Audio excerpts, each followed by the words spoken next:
The morning sun cast long shadows across the tarmac at Edwards Air Force Base as Captain Marcus Webb adjusted his aviator sunglasses and surveyed the flight line. At 32, he considered himself a veteran pilot with over 8 years of experience flying F-16 Fighting Falcons. His chest bore the weight of various commendations, and his swagger carried the confidence of someone who believed he owned the sky. Marcus had been assigned to oversee the orientation of new pilot recruits, a duty he approached with a mixture of pride and skepticism. The military was changing, he often complained to his fellow officers, and not always for the better. Women were increasingly joining the ranks of combat pilots, something that still didn't sit well with him despite the official policies supporting gender integration. As he walked toward the briefing hangar, Marcus spotted a group of fresh-faced recruits gathered near a parked aircraft. Among them stood a woman who immediately caught his attention, not for the right reasons. She appeared to be in her early 40s, with short auburn hair tucked neatly under her flight cap. Her uniform was immaculate, but something about her presence irritated Marcus instantly. "Great," he muttered under his breath. "Another desk jockey trying to play pilot." The woman was engaged in animated conversation with several male recruits, gesturing toward the aircraft's control systems. Marcus couldn't hear what she was saying from his distance, but he assumed she was probably asking basic questions or making uninformed observations about the fighter jet. Lieutenant Jake Morrison, Marcus's wingman and closest friend on the base, jogged up beside him. Jake was younger, only 26, but shared many of Marcus's traditional views about military aviation. "You see that?" Jake nodded toward the group. "Looks like we've got another wannabe trying to prove she belongs with the real pilots." Marcus smirked. "Probably some politician's daughter who thinks daddy's connections can make her into Top Gun. These diversity hires are getting ridiculous." The two men approached the group, their boots clicking authoritatively against the concrete. As they drew closer, Marcus could hear the woman speaking about flight dynamics and tactical maneuvers with surprising detail. Still, he remained convinced that she was merely regurgitating information she'd memorized from textbooks. "Attention recruits," Marcus called out sharply, causing the group to immediately snap to attention. The woman, however, remained relaxed, merely turning to observe him with calm, assessing eyes. "I'm Captain Webb, your supervising officer for this orientation phase," Marcus announced, his voice carrying across the hangar. "You'll address me as Sir, and follow my instructions without question. This isn't flight school anymore. This is the real deal." The recruits responded with a chorus of, "Yes, sir," but the woman remained silent, a slight smile playing at the corners of her mouth. This only served to irritate Marcus further. "And you," he said, pointing directly at her. "What's your name and background?" "Colonel Sarah Mitchell," she replied simply, her voice steady and professional. "I'm here observing the training procedures." Marcus felt his face flush with embarrassment at having missed her rank, but he quickly recovered, convincing himself that her promotion was likely due to affirmative action rather than merit. "Colonel," he acknowledged stiffly, "I wasn't informed about any observation assignments. What's your experience with tactical aircraft?" Sarah's expression remained neutral. "I have some background in aviation. I'm particularly interested in how current training methods prepare pilots for real combat scenarios." "Some background," Marcus repeated with barely concealed sarcasm. "Well, Colonel, I hope you can keep up. We don't slow down for observers regardless of their rank or circumstances." Over the following hours, Marcus made it his personal mission to demonstrate his superior knowledge and experience. During the technical briefing, he deliberately used complex aviation terminology, glancing at Sarah to see if she looked confused. When she took notes, he assumed she was struggling to understand basic concepts. "The F-16's fly-by-wire system requires precise input," Marcus explained to the recruits, his tone patronizing. "It's not like flying a simulator or reading about it in a manual. Real combat flying demands split-second decisions and physical endurance that not everyone possesses. He emphasized certain words while looking directly at Sarah, making his implications clear. Several recruits shifted uncomfortably, sensing the tension but unsure how to respond. During the lunch break, Marcus and Jake sat in the officers' mess, continuing their commentary about the morning's events. "Did you see how she was taking notes like a student?" Jake laughed, probably trying to figure out what half those terms meant. "It's embarrassing," Marcus agreed, stabbing at his salad. "The Air Force is so focused on appearing progressive that they'll promote anyone with the right demographics. That woman has probably never pulled more than 2 Gs in her life." Their conversation was interrupted when Lieutenant Colonel Patricia Hayes, the base's deputy commander, approached their table. Patricia was known for her no-nonsense attitude and had earned respect through years of dedicated service. "Gentlemen," she said, her tone crisp, "I understand you've been working with Colonel Mitchell today." "Yes, ma'am," Marcus replied, straightening in his chair. "She's observing the recruit orientation." Patricia raised an eyebrow. "Observing? Is that what she told you?" "She said she had some background in aviation and was interested in training methods," Jake offered. A knowing smile crossed Patricia's face. "Some background. That's certainly one way to put it." She paused, seeming to consider her words carefully. "Captain Webb, I suggest you treat Colonel Mitchell with the respect her experience warrants. You might learn something."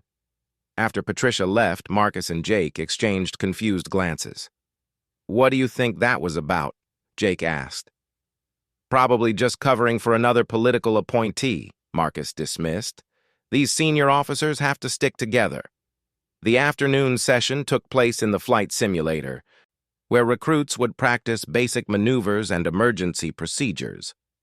Marcus had arranged for Sarah to observe from the control room, assuming she would be more comfortable watching rather than participating.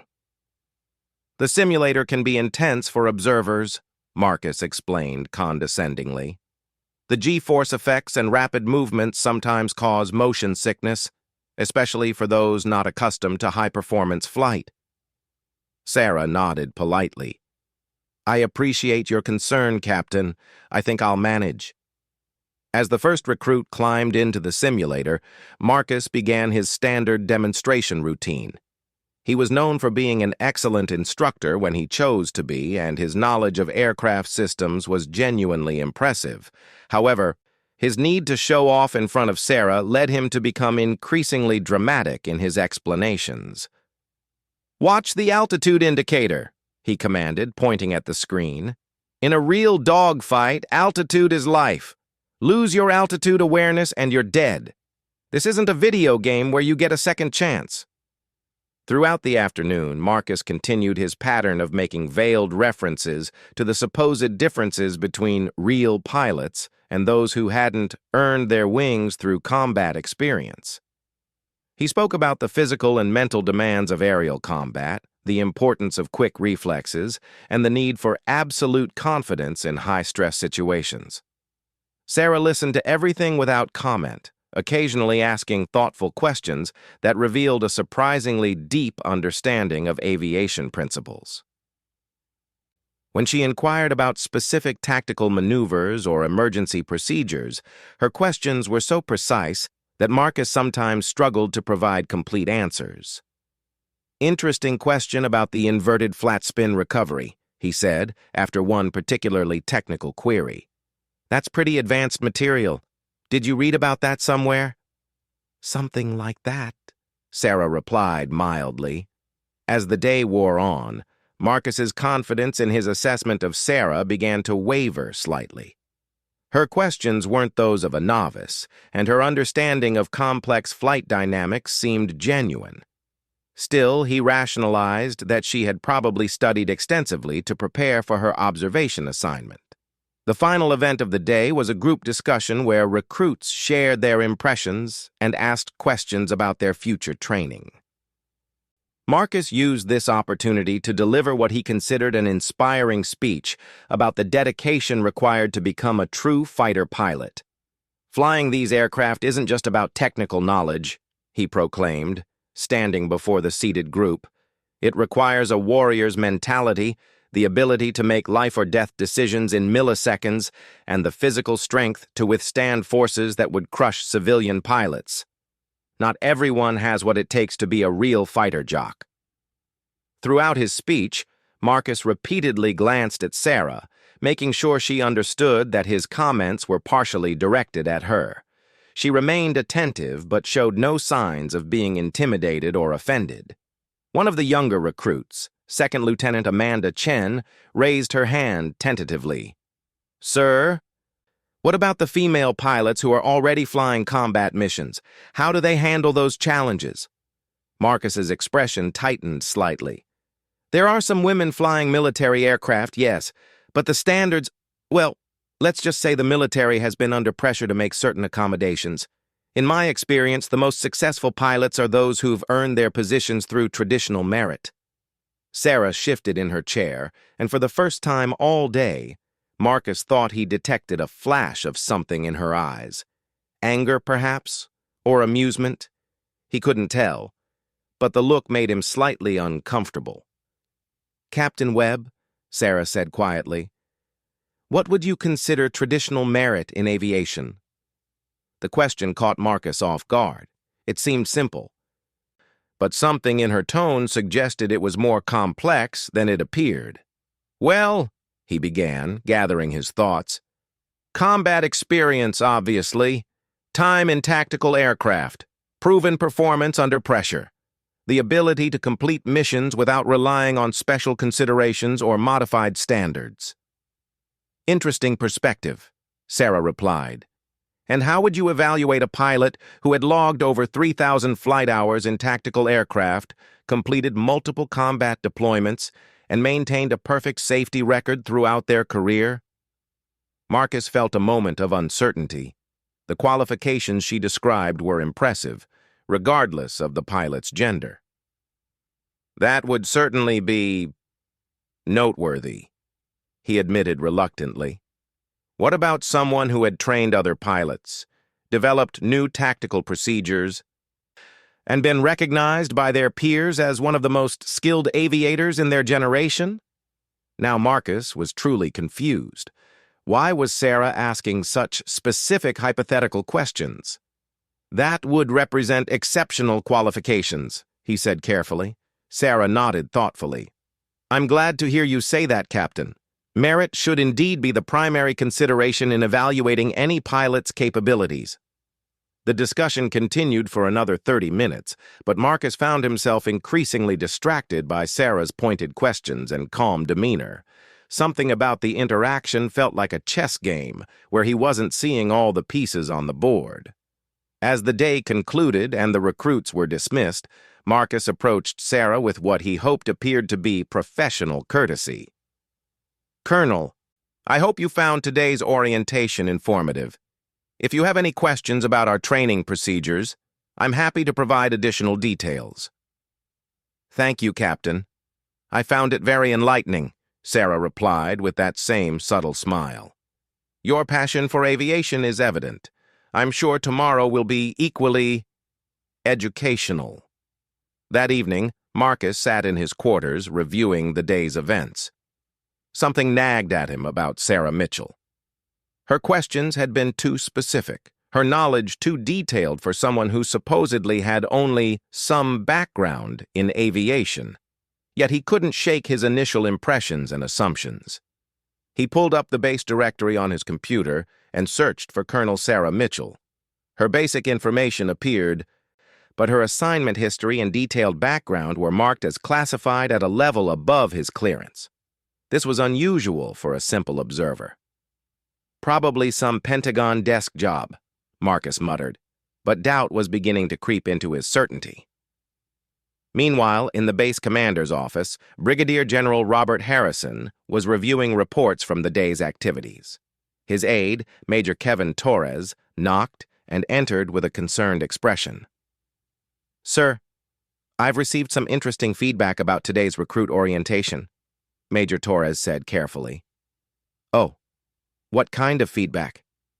It seems Captain Webb has been less than professional in his interactions with Colonel Mitchell. General Harrison leaned back in his chair. Less than professional how? According to several witnesses, he's been making dismissive comments about female pilots and treating Colonel Mitchell as if she were an inexperienced observer rather than... Major Torres paused. Rather than one of the most decorated combat pilots in the Air Force, General Harrison finished. Yes, I've been expecting this report. Should we intervene, sir? General Harrison considered this for a moment. Not yet. Sometimes the best lessons are learned through experience rather than instruction. But keep monitoring the situation. If Captain Webb's behavior becomes truly inappropriate, we'll step in. Understood, sir. Should I inform Colonel Mitchell about the situation? I suspect Colonel Mitchell is quite capable of handling Captain Webb on her own, General Harrison replied with a slight smile. But I do think tomorrow's activities might prove very interesting for everyone involved. Back in his quarters, Marcus continued puzzling over the day's events. Despite his growing doubts, he convinced himself that his initial assessment was correct. Sarah Mitchell might be knowledgeable, but that didn't necessarily mean she was a real pilot. Book knowledge was different from actual experience, and he remained confident in his ability to distinguish between the two. As he prepared for bed, Marcus made a decision. Tomorrow, he would be even more direct in demonstrating the differences between theoretical knowledge and practical expertise. If Sarah Mitchell wanted to observe real flight operations, he would make sure she understood exactly what separated genuine combat pilots from everyone else. What Marcus didn't know was that tomorrow's schedule included live flight demonstrations, and Colonel Sarah Mitchell had been specifically requested by the base commander to participate as more than just an observer. The stage was being set for a confrontation that would challenge everything Marcus thought he knew about merit, experience, and what it truly meant to be a pilot. The night was quiet over Edwards Air Force Base, but the morning would bring revelations that would change Marcus Webb's perspective on military aviation forever. Sarah Mitchell, meanwhile, reviewed her own notes from the day with the practiced eye of someone who had evaluated countless training programs and instructors throughout her career. Tomorrow would indeed be educational, though perhaps not in the way Captain Webb expected. The second day at Edwards Air Force Base began with an unexpected change to the schedule. Captain Marcus Webb arrived at the Operations Center to find a revised training agenda waiting on his desk. Instead of the standard classroom instruction he had planned, the day would include live flight demonstrations with active aircraft. Marcus frowned as he read the orders. Live demonstrations were typically reserved for advanced training phases, not basic recruit orientation. More puzzling was a notation that Colonel Sarah Mitchell had been specifically requested to participate in flight operations as deemed appropriate by base command. "What's this about?" Marcus asked Lieutenant Colonel Patricia Hayes when she appeared in the operations center shortly after his arrival. "Change of plans," Patricia replied briskly. "General Harrison wants the recruits to see actual flight operations today. You'll be taking them out to the active flight line." "And Colonel Mitchell?" Patricia's expression remained neutral. "She'll be accompanying the group as before. Treat her as you would any other qualified officer." The word qualified seemed to carry extra weight in Patricia's voice, but Marcus chose to interpret it as general military courtesy rather than any specific reference to aviation qualifications. An hour later, Marcus stood before the assembled group of recruits on the active tarmac. The morning air vibrated with the sound of jet engines warming up, and the smell of aviation fuel filled the atmosphere. Several F-16 Fighting Falcons were positioned nearby, their sleek forms gleaming in the desert sunlight. Sarah Mitchell stood among the recruits, dressed in a standard flight suit rather than the dress uniform she had worn the previous day. Marcus noticed that her flight suit appeared well worn, not the crisp, new gear typically issued to staff officers or observers. Still, he assumed it was probably borrowed for the occasion. "Today you'll witness real flight operations," Marcus announced, raising his voice above the engine noise. "This is what separates theory from practice. Flying these machines requires skills that can't be learned from books or simulators alone." He gestured toward the nearest F-16. "The Fighting Falcon is one of the most advanced multi-role fighters in the world. It can pull 9 Gs in a tight turn, reach Mach 2 at altitude, and deliver precision ordnance on target while under enemy fire. Not everyone has what it takes to handle these capabilities." One of the recruits, Second Lieutenant David Park, raised his hand. "Sir, will we see any actual flights today?" "You will," Marcus replied. "I'll be demonstrating some basic maneuvers, and if time permits, other qualified pilots may participate." Sarah spoke for the first time that morning. "Captain Webb, what maneuvers are you planning to demonstrate?" Marcus turned toward her with barely concealed irritation. "Standard air-to-air intercepts, basic aerobatic sequences, and emergency procedures. Nothing too complex for an observation audience." "Interesting choices," Sarah commented. "Will you be demonstrating any combat-specific maneuvers?" "Combat maneuvers require extensive experience and authorization," Marcus replied condescendingly. "They're not suitable for demonstration flights with observers present." Sarah nodded thoughtfully. "Of course, safety first." Something in her tone made Marcus feel defensive, though he couldn't pinpoint exactly why. He decided to be more direct about establishing his credentials.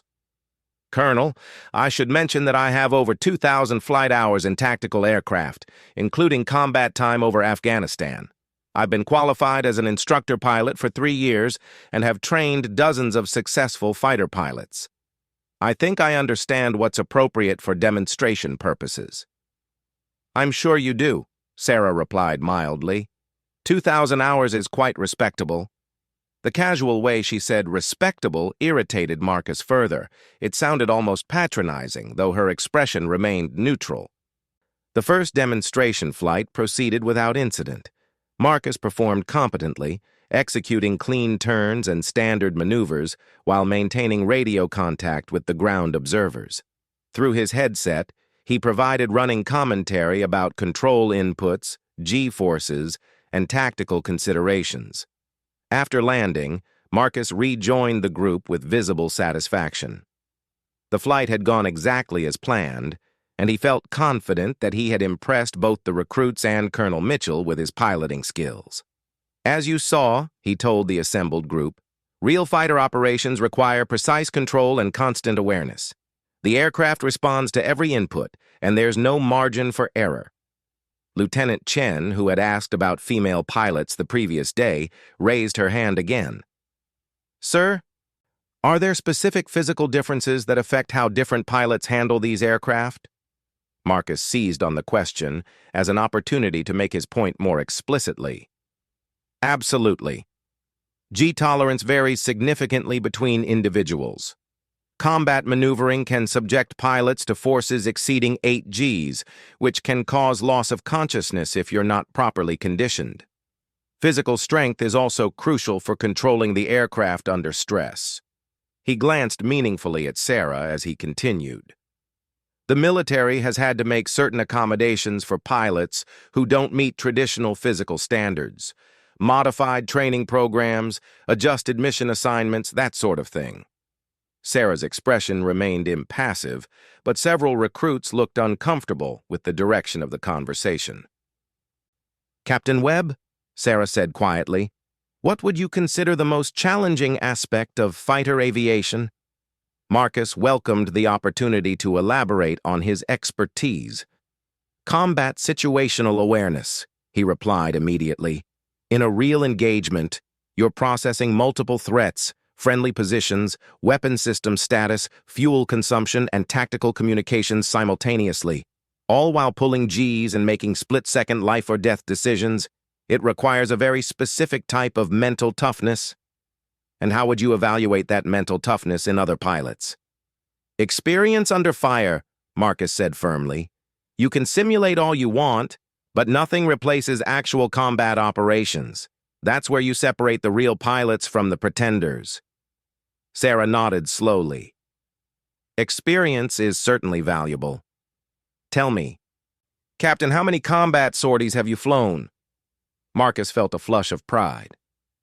47 combat missions over 2 deployments, multiple air-to-ground operations, and several intercepts of hostile aircraft. Impressive, Sarah acknowledged. And air-to-air victories? Marcus's pride faltered slightly. 2 confirmed intercepts. No actual engagements, though. Most of our work was ground support. Still valuable experience? Sarah said diplomatically. Their conversation was interrupted by the arrival of another pilot, Major Elizabeth Santos, who approached the group in full flight gear. Captain Webb, Major Santos called out. I understand you're doing demonstrations today. Mind if I join in?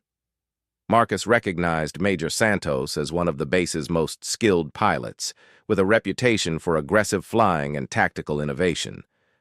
Her presence would actually enhance his demonstration, as she was known for pushing aircraft to their limits. Of course, Major. What are you thinking? I thought we might do some formation work, maybe some defensive maneuvering, show the recruits what real air combat looks like. Marcus agreed enthusiastically. Formation flying with Major Santos would be challenging and would certainly demonstrate his skills to Colonel Mitchell. As Major Santos prepared for flight, she approached Sarah with obvious familiarity. Sarah, I didn't know you were here, Major Santos said warmly, embracing Colonel Mitchell like an old friend. Just observing training operations, Sarah replied with genuine warmth that Marcus hadn't seen her display before. Still flying? Major Santos asked casually. When they let me, Sarah answered with a smile. Marcus watched this exchange with growing confusion. The familiarity between the two women suggested they knew each other professionally, but he couldn't understand why Major Santos would embrace a staff officer so warmly. Major Santos, Marcus interrupted. Do you know Colonel Mitchell? Major Santos looked surprised by the question. Know her? Sarah's... She paused, glancing at Sarah with a questioning look. Sarah shook her head almost imperceptibly. We've worked together before, Major Santos finished carefully. The second flight demonstration involved both Marcus and Major Santos flying in loose formation while executing increasingly complex maneuvers. Major Santos pushed the pace aggressively, forcing Marcus to work harder to maintain proper positioning and timing. During the flight, Marcus found himself struggling to match Major Santos's precision and aggression. She flew with a confidence and skill level that made his own abilities seem adequate but not exceptional. When she called for a defensive spiral, pulling nearly 8 Gs in a descending turn, Marcus felt his vision beginning to gray at the edges. After landing, Marcus was visibly drained from the intense flight. Major Santos, by contrast, appeared completely unfazed by the demanding maneuvers. Nice flying, Marcus, she said as they walked back to the group. You handled those high G turns pretty well. The comment felt somewhat condescending to Marcus, though he suspected it wasn't intended that way. Major Santos was known for being direct but fair in her assessments. Back with the recruits, Marcus attempted to regain his authority by providing detailed analysis of the flight.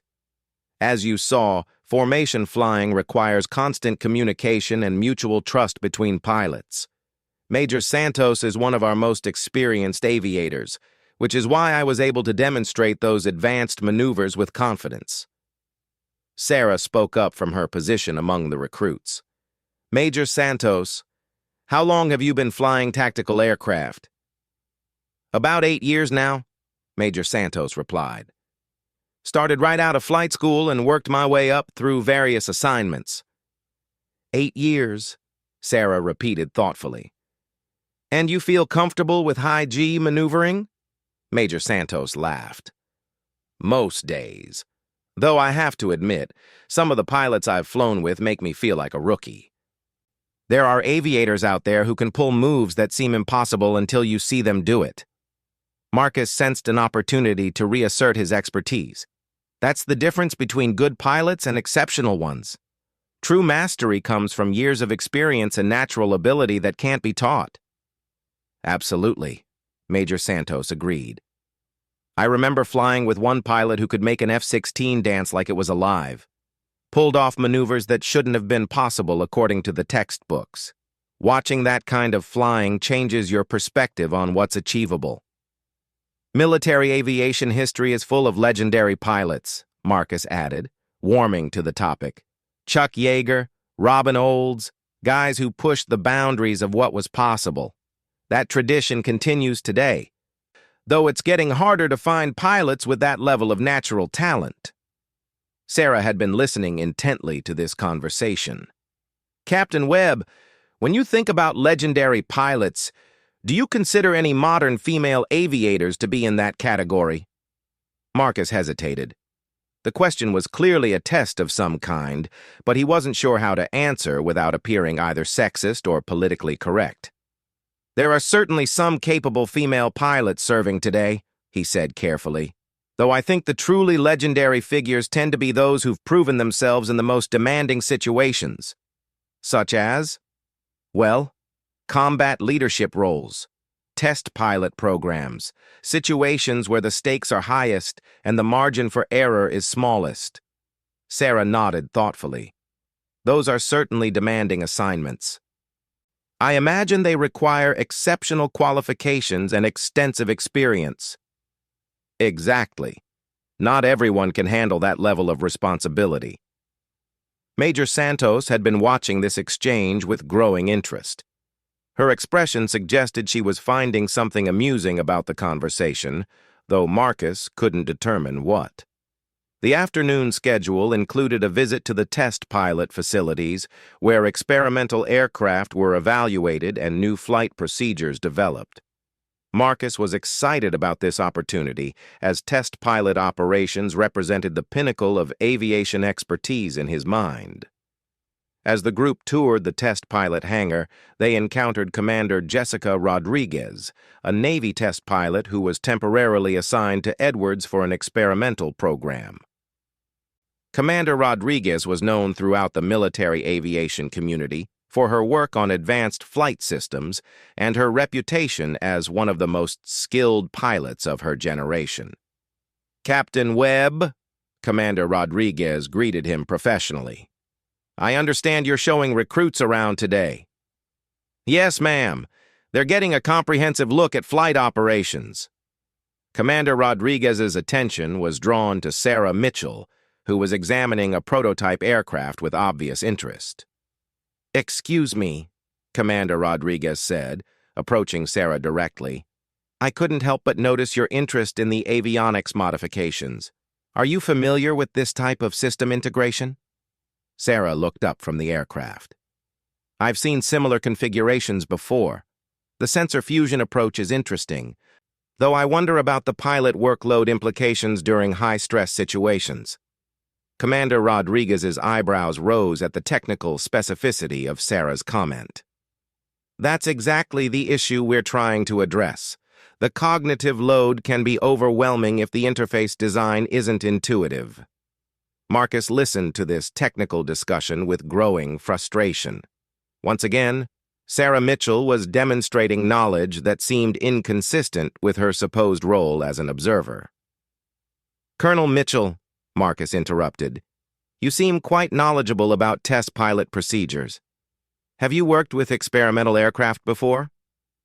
Sarah turned toward him with that same calm expression she had maintained throughout their interactions. I've been involved with various aircraft development programs over the years. In what capacity? Consulting, mostly, providing input on operational requirements and pilot interface design. Commander Rodriguez looked puzzled by this exchange. Consulting? Sarah, I thought you were...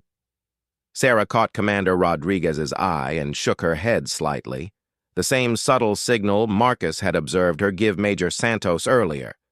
The pattern was becoming too obvious to ignore. Multiple senior pilots seemed to know Sarah Mitchell personally and appeared to hold her in high regard. Yet she continued to present herself as merely an observer with limited aviation background. Marcus's confusion was compounded by his growing certainty that Sarah Mitchell was not what she appeared to be. Her technical knowledge was too detailed, her questions too sophisticated, and her familiarity with experienced pilots too extensive for someone who simply had some background in aviation. As the day concluded, Marcus found himself in an increasingly difficult position. His initial assumptions about Sarah Mitchell were clearly wrong, but he had committed too much to his original assessment to back down gracefully. Moreover, his comments about female pilots and military standards had been made in front of multiple witnesses, including the recruits he was supposed to be training. That evening, Marcus approached Lieutenant Jake Morrison with his concerns. "Something's not right about Colonel Mitchell," Marcus confided as they sat in the officers' club. "She knows too much about flying, and all the senior pilots seem to know her personally." Jake looked skeptical. "Maybe she's just well-connected. Pentagon types often network with operational pilots.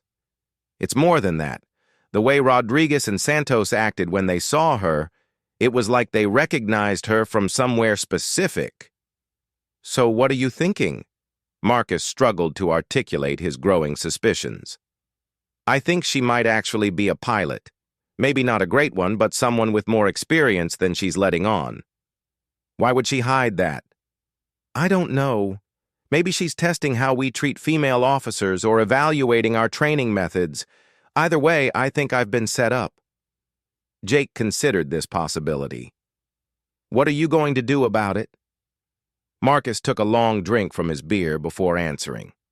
"Tomorrow I'm going to find out exactly who Sarah Mitchell is and what she's really doing here. If she wants to play games, I'll call her bluff." What Marcus didn't know was that across the base, in the senior officers' quarters, a very different conversation was taking place.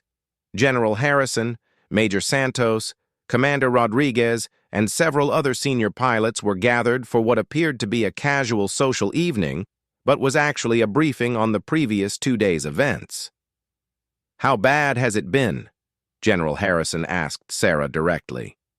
Sarah Mitchell, now out of her flight suit and wearing casual civilian clothes, appeared relaxed for the first time since Marcus had met her.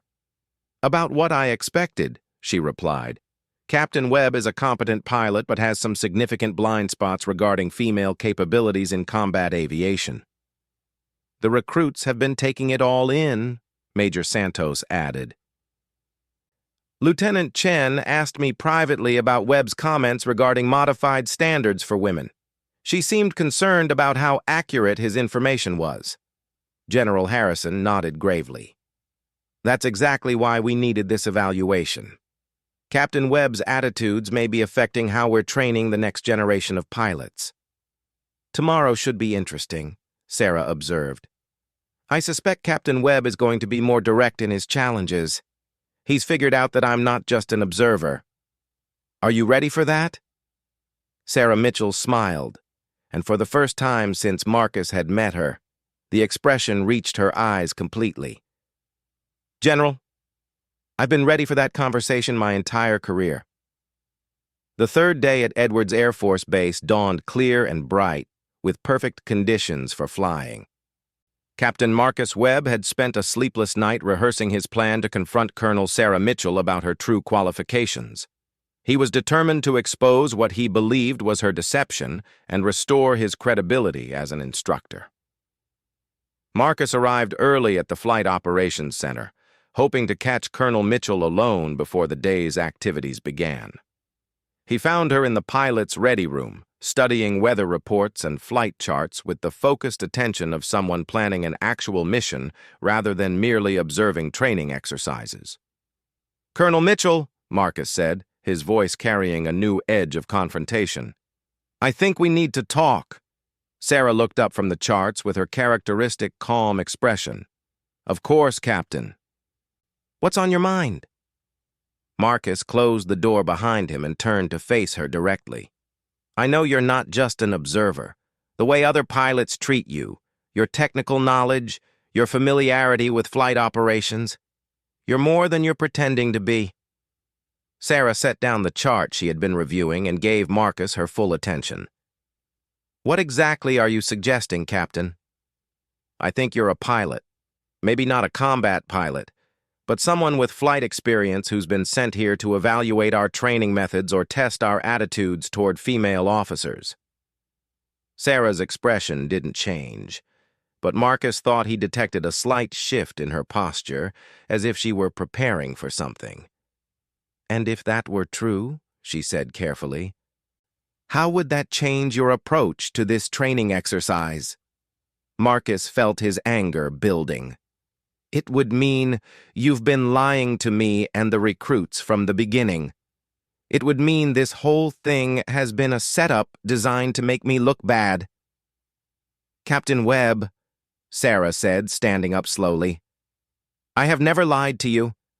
I told you I had some background in aviation and was interested in training methods. Both statements are accurate. Some background? Marcus's voice rose despite his efforts to control it. You know more about flying than some of our instructor pilots? What exactly is your background? Before Sarah could answer, the ready room door opened and General Harrison entered, followed by Lieutenant Colonel Hayes and several other senior officers Marcus didn't immediately recognize.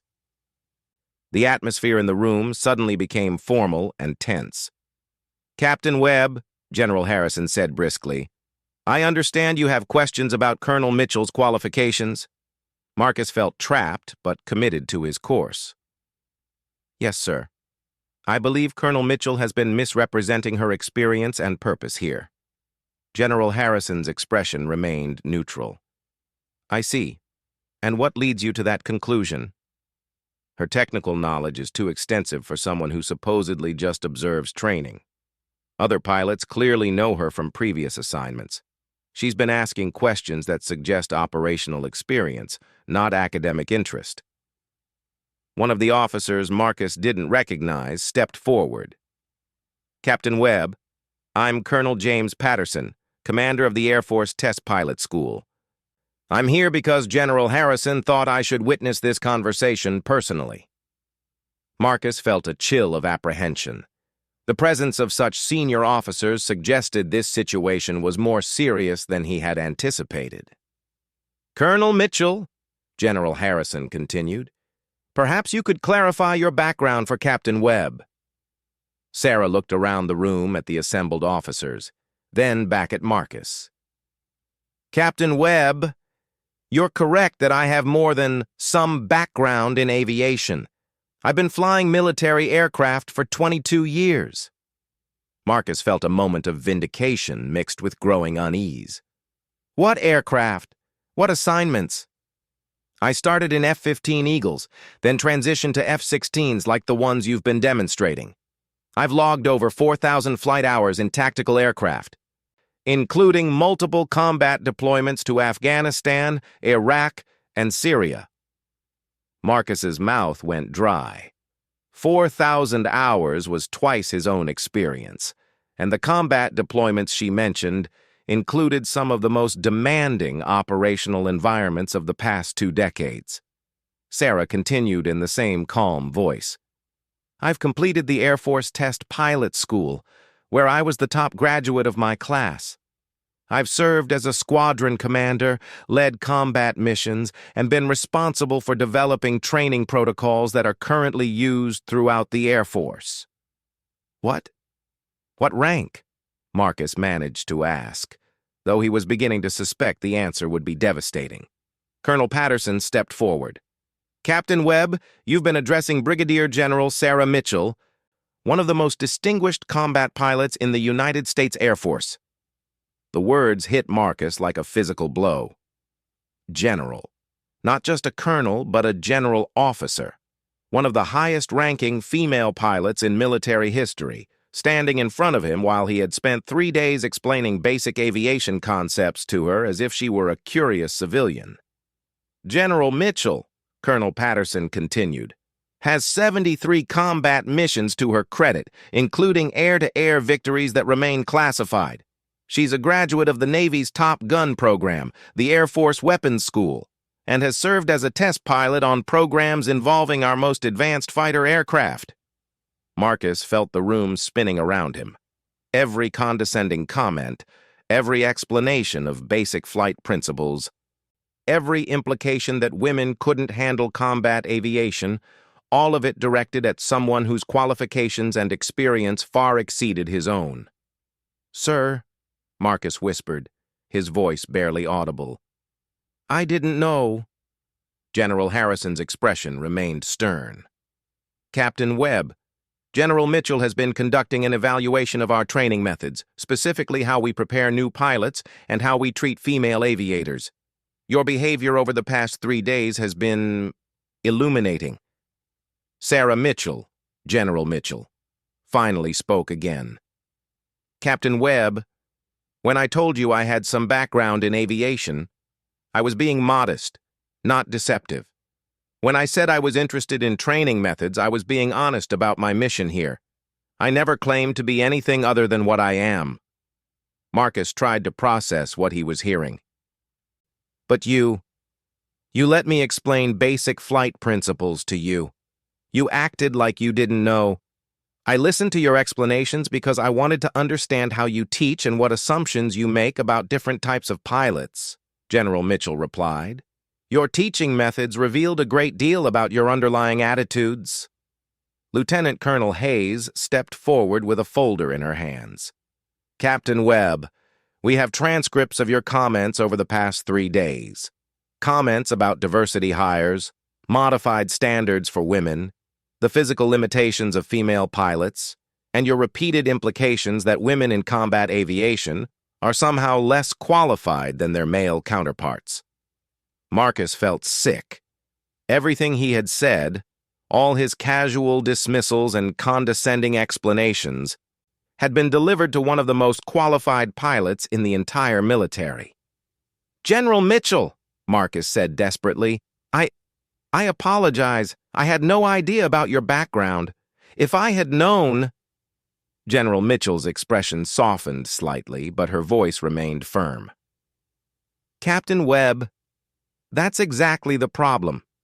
Your respect for my knowledge and experience shouldn't depend on knowing my rank or background. Every pilot, regardless of gender, deserves to be evaluated on their merits rather than your preconceptions." "But, sir, ma'am, General—" Marcus struggled with the proper form of address, his confusion complete. "The recruits you've been training will be working alongside female pilots throughout their careers," General Harrison interjected. "Some of those women will outrank them. Some will have more experience. Some will be their squadron commanders or mission leaders. Your attitudes and the way you express them will shape how these young pilots view their female colleagues." Colonel Patterson opened another folder. "General Mitchell's evaluation indicates that while your technical knowledge is adequate, your leadership approach contains significant biases that could impact unit cohesion and operational effectiveness." Marcus looked around the room at the assembled senior officers, finally beginning to understand the magnitude of his mistake. This wasn't just about hurting someone's feelings or making inappropriate comments. His attitudes could affect the careers and effectiveness of future pilots. "General Mitchell," he said, his voice stronger but filled with genuine remorse, "what can I do to correct this?" Sarah Mitchell studied him for a long moment before answering. "Captain Webb, I want you to understand something. Every female pilot in the Air Force has faced assumptions like yours. We've all had our qualifications questioned, our abilities doubted, and our presence in combat aviation challenged. Most of us have learned to prove ourselves over and over again."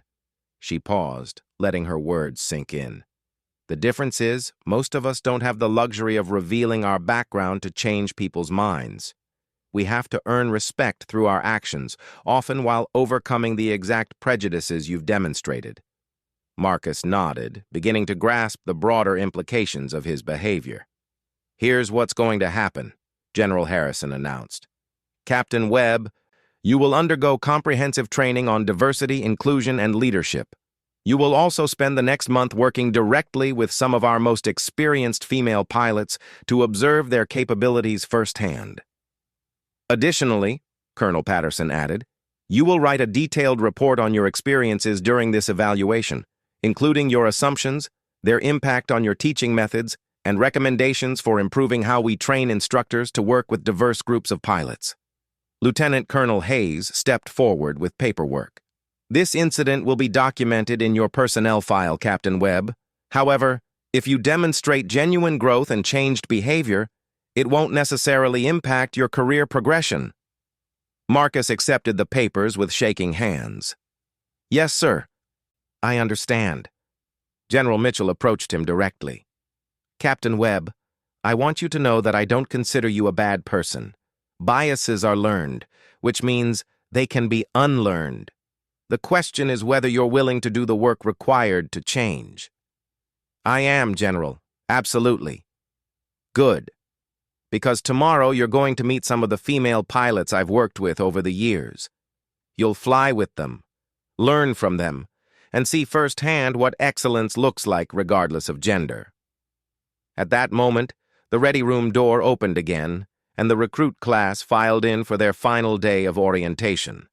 Lieutenant Chen, Second Lieutenant Park, and the other young pilots took their seats, unaware of the dramatic confrontation that had just concluded. General Harrison addressed the recruits directly.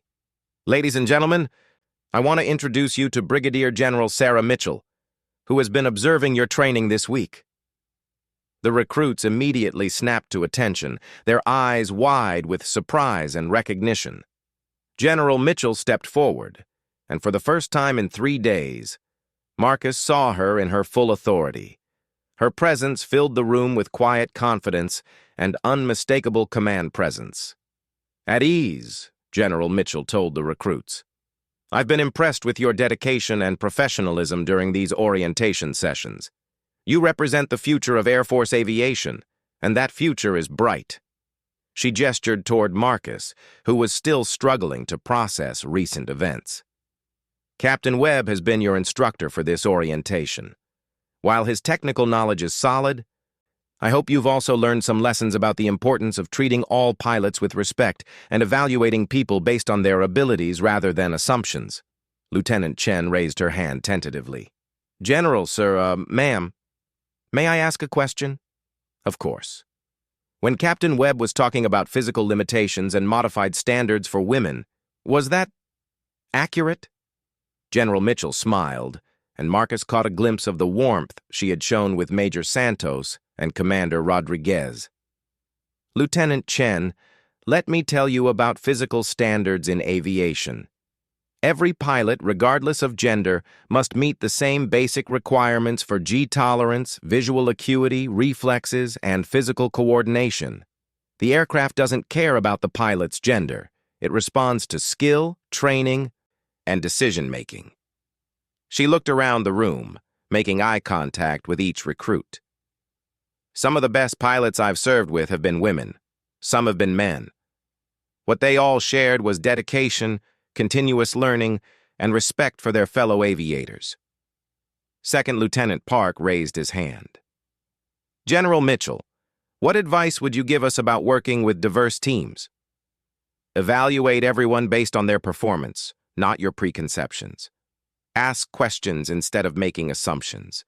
And remember that diversity of backgrounds and perspectives makes teams stronger, not weaker.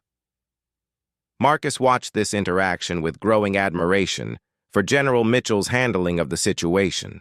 She was using this moment not to humiliate him, but to teach valuable lessons to the next generation of pilots. Captain Webb, General Mitchell said, turning back to him, would you like to add anything for the recruits? Marcus took a deep breath, knowing this moment would define not just the rest of this training session, but potentially the rest of his career. Yes, General. I want to apologize to everyone in this room for the assumptions and biases I've demonstrated over the past 3 days. I let my preconceptions cloud my judgment and affect my teaching. That's not the kind of leader or instructor you deserve. He looked at each recruit individually. You're going to work with pilots from all backgrounds throughout your careers. Judge them by their skills, their dedication, and their character. Don't make the mistakes I've made." General Mitchell nodded approvingly. "Thank you, Captain. That takes integrity." The final hours of the orientation session were unlike anything Marcus had experienced in his military career. General Mitchell took over the instruction, sharing insights from her decades of experience that made Marcus's previous lessons seem elementary by comparison. She spoke about real combat situations with the authority of someone who had lived them. She demonstrated flight maneuvers on the simulator with a precision that left everyone, including Marcus, in awe. Most importantly, she treated every question from the recruits as valuable and worthy of a thoughtful response. As the session concluded, the recruits approached General Mitchell individually to thank her and ask additional questions. Marcus noticed that Lieutenant Chen lingered after the others had left. "General Mitchell," Chen said quietly, "thank you for being here. I was starting to worry about what it would be like to be a female pilot in the Air Force." General Mitchell placed a hand on Chen's shoulder. "Lieutenant, you're going to face challenges that your male colleagues won't. But you're also going to have opportunities to prove that excellence has no gender. Stay focused on being the best pilot you can be." After the recruits departed, Marcus found himself alone with General Mitchell for a few moments. "General," he said, "I need you to know how sorry I am. Not just for not recognizing your rank, but for the attitudes I expressed. They were wrong." "Captain Webb," she replied, "apologies are meaningful when they're followed by changed behavior. I'll be watching your progress over the coming months." "You'll see changes, General. I promise you that." General Mitchell studied his face, looking for signs of sincerity. "I believe you mean that, Captain. The question is whether you can follow through when it becomes difficult." "I will, General. This has been humbling." "Good leadership often begins with humility," she observed. "You have solid technical skills and genuine passion for aviation. If you can combine those with respect for all your fellow pilots, you could become an excellent instructor." As Marcus walked across the base that evening, he reflected on the past 3 days. His assumptions about Colonel Sarah Mitchell had been completely wrong from the very beginning. She hadn't been a diversity hire, a political appointee, or an inexperienced observer trying to prove herself in a man's world. She had been one of the most qualified pilots in the United States Air Force, patiently enduring his condescension while evaluating his fitness to train the next generation of aviators. The grace with which she had handled his behavior and her focus on turning the situation into a learning experience rather than simply punishing him demonstrated the kind of leadership he aspired to achieve. 3 months later, Marcus stood in the same briefing room where his encounter with General Mitchell had begun. This time, he was addressing a new group of recruits, including several women, with hard-earned wisdom about respect, assumptions, and the true nature of excellence in military aviation. On the wall behind him hung a photograph of Brigadier General Sarah Mitchell in the cockpit of an F-16, a reminder of the lesson that had changed his perspective forever. The caption read, "Excellence has no gender. It is measured by skill, dedication, and character." Marcus began his briefing the same way he had every training session since his encounter with General Mitchell. "Ladies and gentlemen, you are the future of Air Force aviation. Every one of you has earned the right to be here through your abilities and dedication. My job is to help you become the best pilots you can be, regardless of your background or any assumptions others might make about you." The female recruits in the front row sat a little straighter, and Marcus smiled, remembering the day he learned that true leadership begins with recognizing the potential in every person you have the privilege to teach. General Mitchell's evaluation had concluded that while Captain Webb's technical knowledge was adequate, his leadership required significant development. 6 months later, her follow-up report noted marked improvement in his teaching methods and attitudes toward diversity. Most importantly, the recruits he trained consistently rated him as fair, respectful, and inspiring. The story of Marcus Webb and General Sarah Mitchell became a case study used throughout the Air Force to illustrate the importance of evaluating people based on merit rather than assumptions. It served as a reminder that leadership, respect, and excellence come in many forms, and that the strongest military units are those that harness the full potential of every service member. For Marcus, the encounter remained a defining moment in his career. He never again made assumptions about a pilot's capabilities based on their appearance, gender, or background. Instead, he focused on recognizing and developing excellence wherever he found it. And whenever young pilots asked him about the keys to successful leadership, Marcus would tell them about the day he mocked a female pilot, until the recruits addressed her as General.